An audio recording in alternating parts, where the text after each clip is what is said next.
네, 끝날 때까지 끝난 게 아닙니다. 여러분들 쉽게 보내드리지 않겠습니다. 왜냐? 내일장 준비해야 되니까요. 또 시장 안에서 우리가 미리 발굴해야 될 종목 알아보도록 하죠. 시초가 필승주 오늘 하이투자증권 이청원 과장과 함께합니다. 어서 오세요. 안녕하세요. 네, 안녕하십니까. 내일장 반드시 승부를 볼 수 있는 필승주를 두 가지 소개해 드리도록 할 텐데요. 어떤 종목인지 먼저 저희가 가이드라인부터 제시해 드리겠습니다. 이청원 과장이 선택한 오늘의 종목 예상 수익률과 보유 기간입니다. 투자 전략은요, 이렇게 한번 세워볼게요. 15%의 수익이 예상이 되고, 그리고 한 기간은 20일 정도 가져가 보겠다라는 건데, 그럼 좀 단기적으로 본다라는 거잖아요. 네. 어떤 종목인지 내일 시초가를 노려볼 오늘의 필승주 공개해 주시죠. 네, 종목은 클리오라고 하는 기업입니다. 클리오요. 여러분들 모두가 잘 알 수 있는 그런 기업이고요. 네. 배경이 되는 것은 역시나 화장품입니다. 그리고 키워드를 두 가지 중국과 중저가라고 하는 이 두 가지에 맞춰서 한번 보시면 좋을 것 같은데, 우리 모두가 아는 것처럼 중국인 단체 관광객은 이제 허용이 되었습니다. 그리고 그들이 이제 와서 놀고 먹고 이것저것 많이 살 거고, 그렇죠. 그중에 따른 수혜로 화장품이 분명 꼽힐 것이다. 그렇게 우리 모두 이야기를 하고 있는 상황입니다. 7월 기준으로 방한 외래 관광객은 대략 96만 명 수준입니다. 이게 2019년 7월 145만 명 대비해서 66% 수준까지 이미 회복이 되었고요. 8월 기준으로 한국과 중국의 노선 또한 이제 60% 수준까지 회복이 되었습니다. 그래서 아마 앞으로는 또 연말이 점점 다가오면 올수록 중국인 단체 관광객 유입은 필연적으로 늘어나지 않을까 그리 생각을 합니다.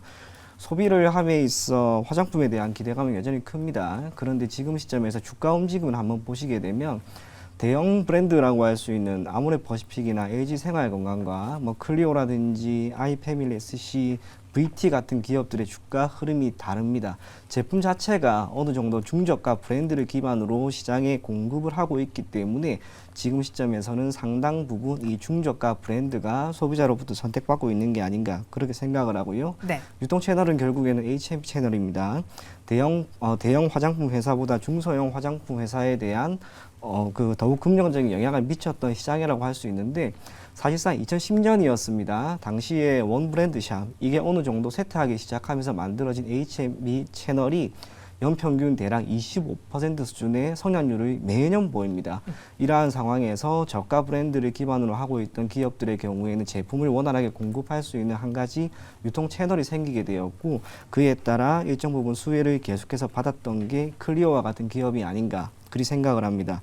주가 흐름은 앞서 이야기한 것처럼 매우 다릅니다. 클리오나 또 그 아모레퍼시픽이나 LG생활건강과 같은 기업들의 주가 흐름이 다 다른데, 지금 시점에서 우리가 조금 더 봐야 할 것은 단순하게 중국인 관광객이 유입된다는 것뿐만이 아니라 각 기업이 현 시점에서 보이고 있는 중국향 매출이 해외에서 차지하는 비중이 어느 정도인지, 의외로 중국에서의 판매 비중이 높은 기업들 같은 경우에는 주가 흐름이 좋지가 않습니다.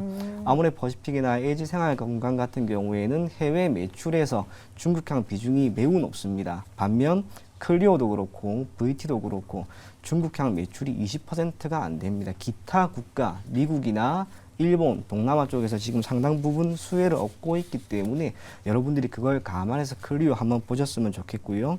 실적도 한번 체크를 해보게 되면 3분기 기준으로 실적은 매출액 기준으로 832억 원, 영업이익은 전년 동기 대비 60% 증가한 73억 원 수준이 전망이 되고 있습니다. 매출액의 경우에는 분기 최대 매출입니다. 그렇기 때문에 이러한 실적 전망은 여전히 밝다라고 할 수가 있고요. 조금 더 세부적으로 국내 같은 경우에는 대략 62% 수준의 매출이, 그리고 해외에서는 38% 수준의 매출이 기대가 되는데, 국내 같은 경우에는 역시나 HMB 채널 쪽에서 24%로 가장 높습니다.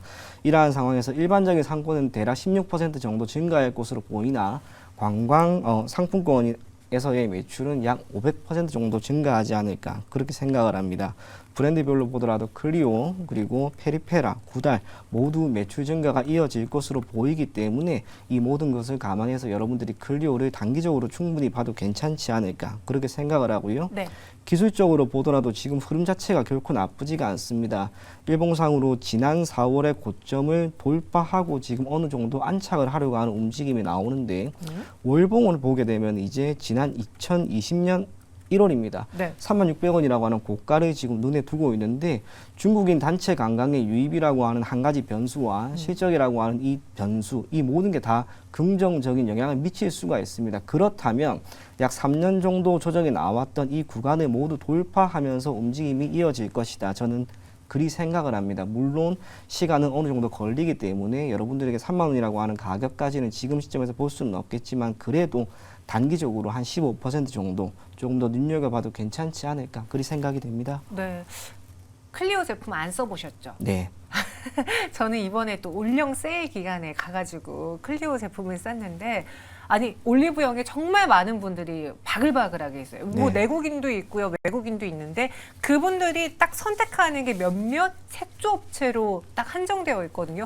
그 중에 단골 손님이 클리오예요. 색조에선 또 강자다 보니까. 아 그래요? 네, 제가 또 인간지표로서 말씀드릴게요. 이 클리오 그래서 지금 중국에만 너무 치중되어 있는 화장품보다는 해외 시장 공략할 수 있는 네. 그런 기업으로 가보는 게 좋지 않겠느냐라는 이야기까지 해주셨고요. 그래서 클리오를 매일장의 필승주로 보겠습니다. 근데 기간을 좀 짧게 보는 이유가 있을까요? 최근에 계속해서 일봉상으로 보았을 때 양봉이 지금 나옵니다. 오늘도 화장품 관련된 기업들이 상당 부분 무너지는데 네. 잘 버티고 있어요. 그렇기 때문에 힘이 상당히 저는 강하다고 생각을 하고요. 오늘도 밑꼬리를 강하게 길게 이렇게 보여주었기 때문에 힘이 분명히 있다고 봅니다. 그래서 지금 시점에서 한 번 정도는 우리가 단기적으로 움직임을 기대해보자. 그리 생각이 됩니다. 네, 그래서 클리오 한 20일 정도 보유를 예상하고요. 15% 수익 한번 노려보겠습니다. 이어서 두 번째 필승주는 무엇일지 이번에도 가이드라인부터 보시죠. 이번에도 20일 정도를 기다릴 거고요. 10%. 근데 앞서 그 클리오보다는 수익을 조금 낮게 본다라는 건데 20일만 기다리면 수익률 10% 정도를 볼 수 있을 만한 예상 종목 무엇입니까? 키움증권입니다. 키움증권이요? 네, 증권주를 하나 가지고 왔습니다. 제가 너무 왜- 갑자기 뜬금인 것 같아서요. 그렇게 생각할 수도 있습니다. 하지만 네. 저는 어쨌거나 그래 봅니다. 이것은 전적으로 제 생각이니까요. 지금 9월 첫 거래일에 우리 시장에 가장 뚜렷하게 나타났던 한 가지 이슈가 있다면 삼성전자가 6%가 올라갔던 거예요. 삼성전자가 6%나 올라갔다는 것은 결국에는 코스피가 다른 종목들 가만히 있었다는 가정 아래 네. 삼성전자 한 종목이 무려 코스피 지수를 1.2%나 올렸습니다. 덕분에 지금까지 반도체 기업들의 움직임이 전반적으로 9월 전체 나쁘지가 않았습니다.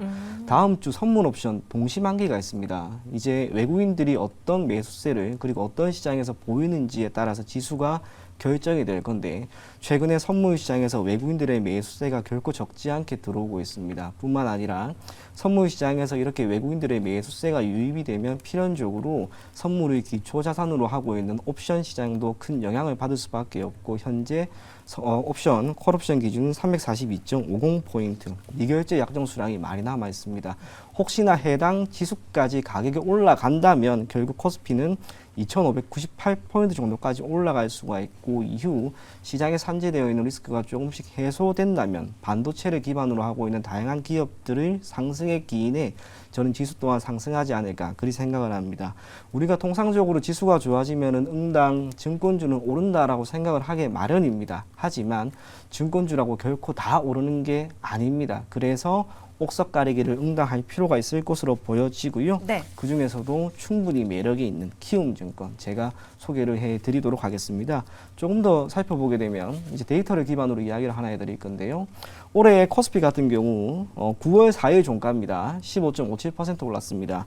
그리고 코스피 기준으로 시가총액 상위 300개에 있는 기업 중 순수하게 증권주로 이름이 되어 있는 미래에셋, NH투자증권, 삼성증권, 키움증권 이 중에 미래에셋증권 같은 경우에는 코스피보다 덜 올랐습니다. 반면 NH투자증권이나 삼성증권, 키움증권은 더 오르게 되었는데 이때 이제 베타 계수라고 하죠.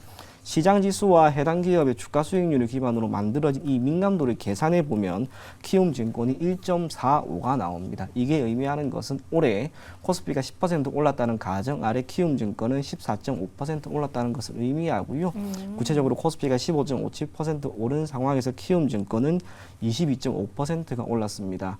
조금 더 등락이 있었던 시점이 되겠습니다. 2020년 시가부터 확대한다면 오히려 시장은 분명히 올랐는데 미래에셋증권 한국증권, NH투자증권, 삼성증권 모두 2020년 시가보다 다 현재 떨어져 있는 상황입니다. 반면 키움증권은 꽤나 오른 상황이고요. 베타 계수는 1.69가 나옵니다.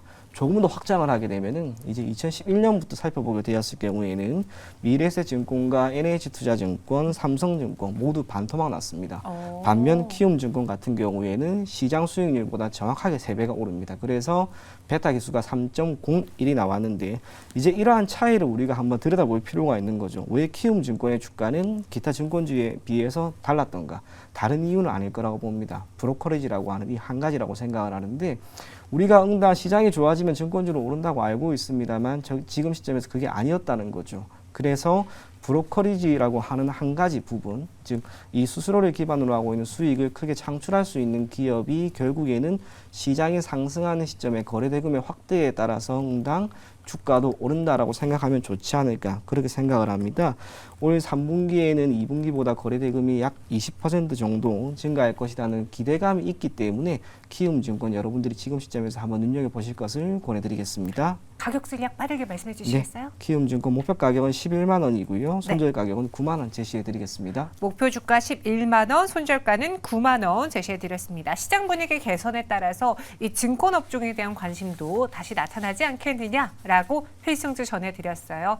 여기서 인사드리도록 하죠. 고맙습니다. 네, 감사합니다. 클로징벨 플러스 저희가 준비한 소도 여기까지입니다. 계속 지루한 시장이 이어지고 있는데요. 하지만 이러다가 또 시장은 다시 기운을 낼 겁니다. 그날을 저희는 준비하고 있는 거죠. 저희와 내일도 함께해 주시기 바라겠고요. 내일 이 시간 다시 찾아올게요. 오늘도 함께해 주신 여러분 고맙습니다.